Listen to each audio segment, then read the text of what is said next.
Let's talk about perfection paralysis.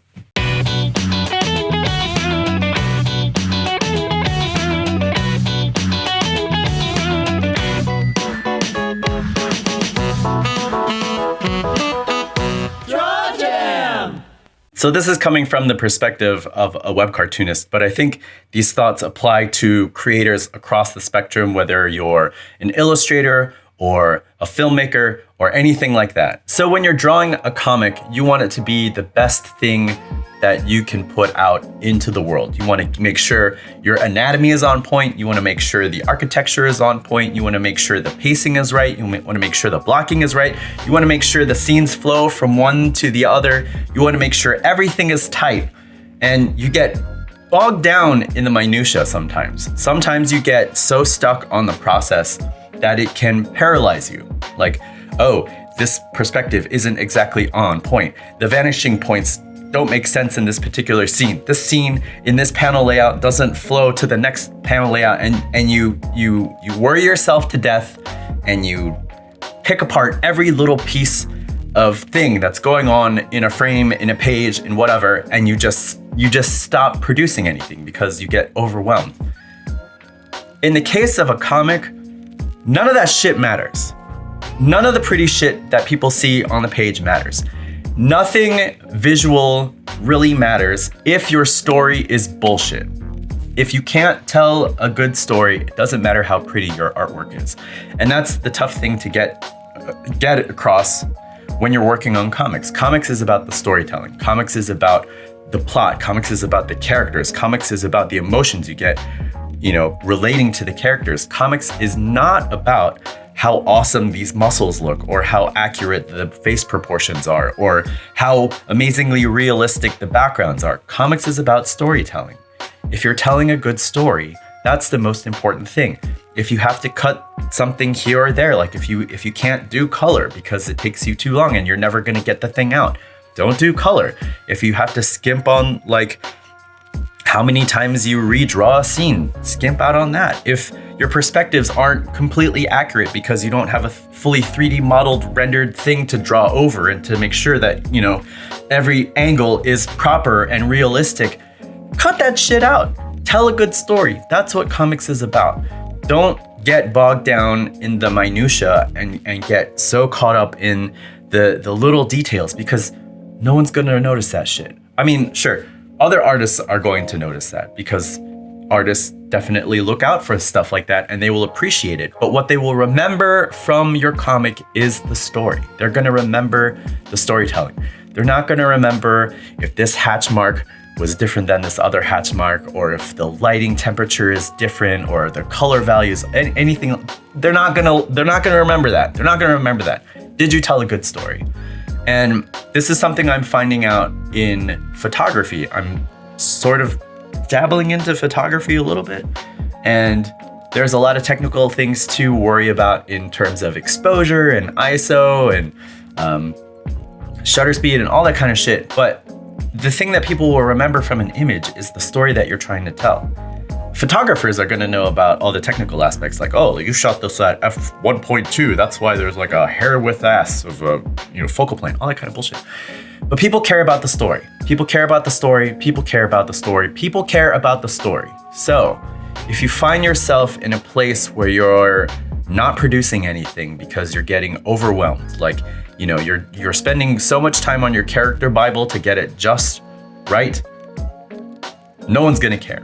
Your character Bible could be just basic stick figures and just notes on the side and stuff like that. It doesn't have to be perfect, because you know who's gonna see the character Bible? You are. That's it. It's not for consumption. It's to keep your thoughts in your head and to worry about that stuff.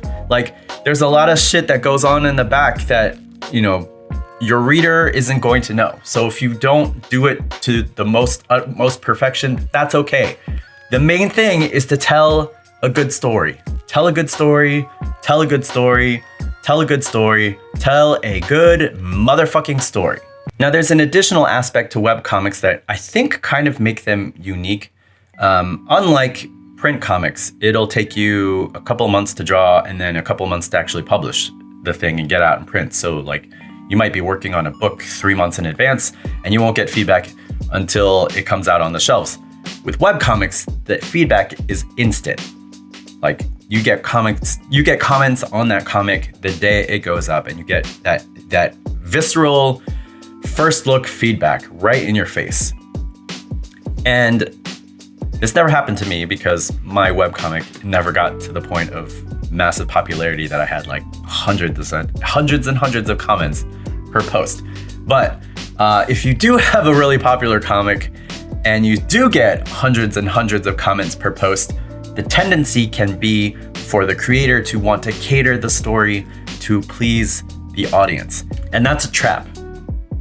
Don't fall into that trap. The reason why you have that fan base is because people came for the story that you're telling, the way that you are telling it.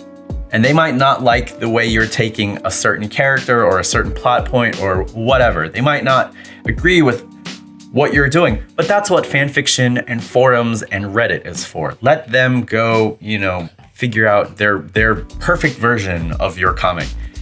It should be great. You should feel great that people are interested enough in your characters that they want to play with them and create something with them and do all that kind of stuff. I think that's kind of cool. It never got to the point for my webcomic, just I guess because I don't know how to market it very well, and it just never, caught fire like I wanted it to.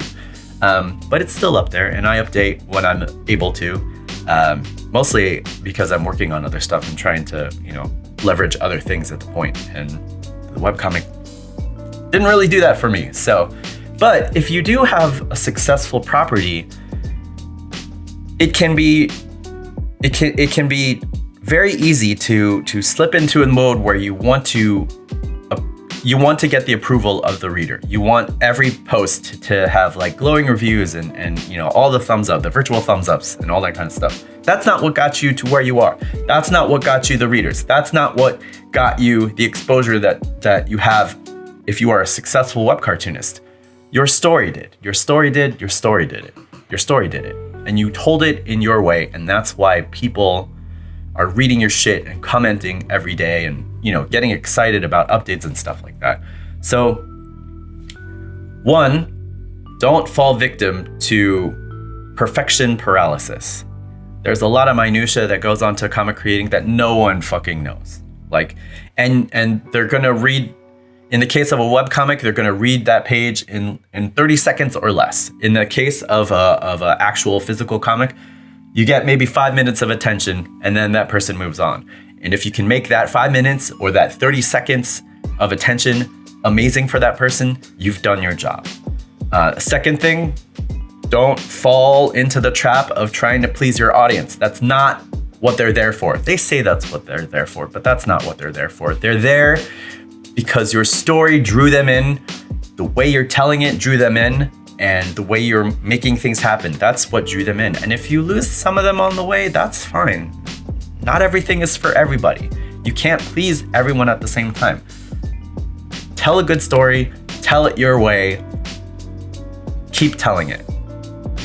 So if you find yourself stuck at all, try to keep these things in mind.